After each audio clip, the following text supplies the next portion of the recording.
ఓకేనా. జగన్మోహన్ రెడ్డి గారు రేపు మన సంక్రాంతి పండుగ నుంచి బయటకు వస్తాను అంటున్నారు. మరి ఎలా ఉండిద్ది అంటే సార్ మరి జగన్మోహన్ రెడ్డి గారు బయటకు వస్తే?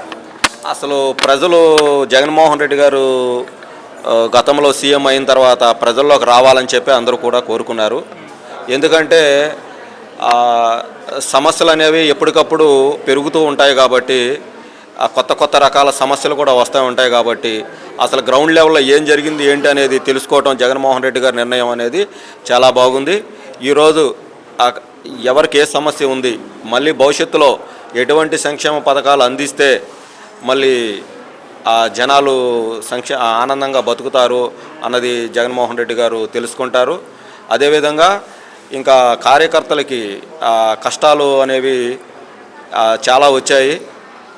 కొన్ని చెప్పాలంటే జగన్మోహన్ రెడ్డి గారు ఎటువంటి కమిటీలు అనేది లేకుండా ఆయన చేశారు. అదేవిధంగా పార్టీ కోసం ఆయన సీఎం అయ్యేటప్పటికి 9 ఏళ్ళు కష్టపడ్డారు. అలాగే 5 ఏళ్ళు కూడా ఆయన జగన్మోహన్ రెడ్డి గారు ప్రజలతో పాటు సమానమైన సంక్షేమ పథకాలు ఇచ్చాడే తప్ప ఏ ఒక్కరికి కూడా అదనంగా చూసిందైతే ఏమీ లేదు.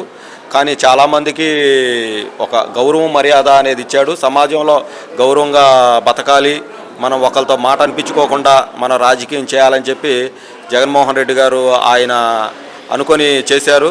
కానీ పార్టీ కోసం అహర్నిశలు శ్రమించిన వారు ఎన్నో పోగొట్టుకొని ఆ పార్టీ కోసం నిలబడటం జరిగింది. ఈరోజు వాళ్ళు ఈ కూటమి ప్రభుత్వం ఈవీఎంల ద్వారా మోసం చేయటం వల్ల బెట్టింగ్స్ కూడా కాసి ఉన్న కాస్త డబ్బులు కూడా కార్యకర్తల దగ్గర నుంచి లాగేసుకొని ఈరోజు వైఎస్ఆర్సీపీ కార్యకర్తల్ని వాళ్ళు తొక్కానని చెప్పి కూటమి ప్రభుత్వం అనుకుంటుంది.